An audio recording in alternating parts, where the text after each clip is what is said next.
Political analyst Ross Fangold is joining us now from Taipei to discuss the latest developments from the US election. Welcome to the program, Ross. Thanks for joining us. Thank you. Biden rallied allies against Russia's invasion of Ukraine, but tensions with China, North Korea and Iran continue. Now, how does this evolving dynamic of global alliances impact America's influence as a world leader considering these elections?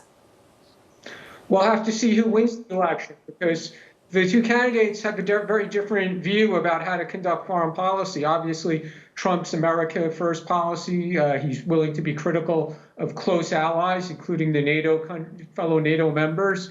And Kamala Harris would follow along Joe Biden and try to strengthen alliances with traditional allies of the United States. So two very, very different ways of going about foreign policy. I would say very stark contrast on that issue between Trump and Harris. Beijing has been cautious about expressing a preference for the US election outcome, though some analysts suggest China favors stability over disruption. So what impact could a Trump or Harris presidency have on China's approach to international relations and its position on Taiwan?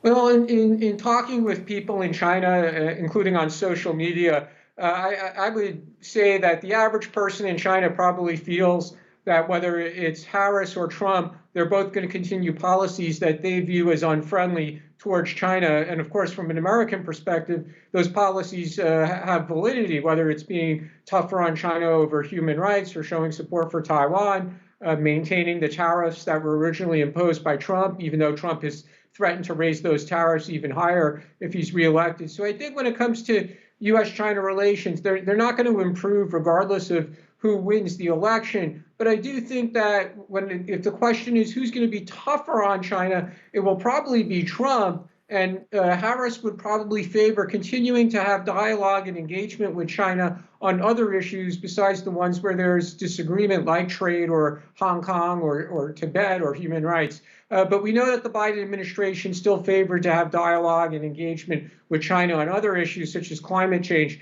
So I think Harris would continue that if she were to win. Okay, since the IRA's enactment, hundreds of billions have been invested in clean energy, primarily in Republican states that oppose the legislation. Does this indicate a bipartisan recognition of climate action's economic benefits despite political divide?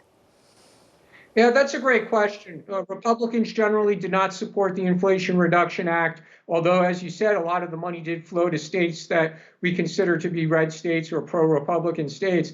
I think we have to be realistic when it comes to climate change issues or investment in new technologies, a move towards electric vehicles and things of that nature. It's pretty clear that the two parties have very different views on this as well. And I think a Trump administration would probably roll back a lot of the environmental regulations and initiatives of the Biden administration. And that starts with domestic energy. Although energy output has increased under the Biden administration as well, especially oil from the United States, I think we would see an administration even more pro-U.S. energy should Trump be elected.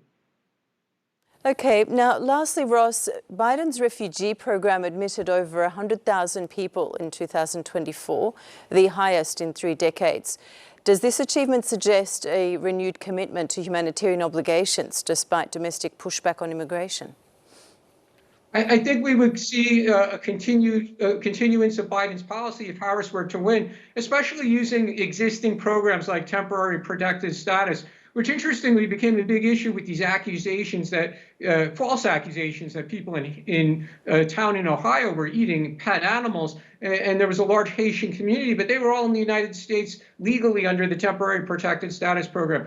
I would expect Harris to continue to periodically use that program to allow people into the United States coming from countries where there's been natural disasters or significant political unrest. And by contrast, Trump would not continue those programs. And I think he would look to end the status as quickly as possible of people who are in the United States under those programs. Okay, Ross, thank you so much for joining us this evening. We appreciate your insight and contribution.